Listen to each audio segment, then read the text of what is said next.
कोठावा ऊपरा पापा मोरवा बोले हो बोली या सोहावा लागे हो बोली या सोहावा लागे हो।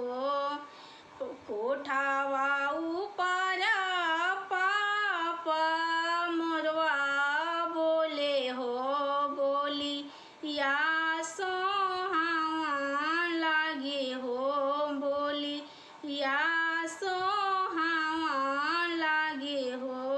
जगले रहिया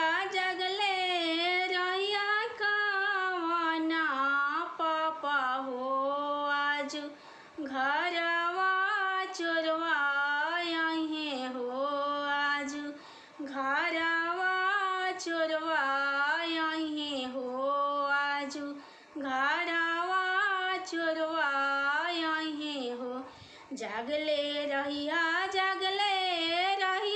कवना चाचा हो आजू घरवा चोरवा अहे हो आजू घरवा चोरवा अहे हो। सगरी संपत्तिया चोरावा छोड़ी दिहे कवना बेटी चलिया जहे हो कवना बेटी चलिया जहे हो। सगरी संपत्तिया चोरावा छोड़ी दिहे हो कवना बेटी चलिया जहे हो कवना बेटी चलिया जहे हो। जगले रहिया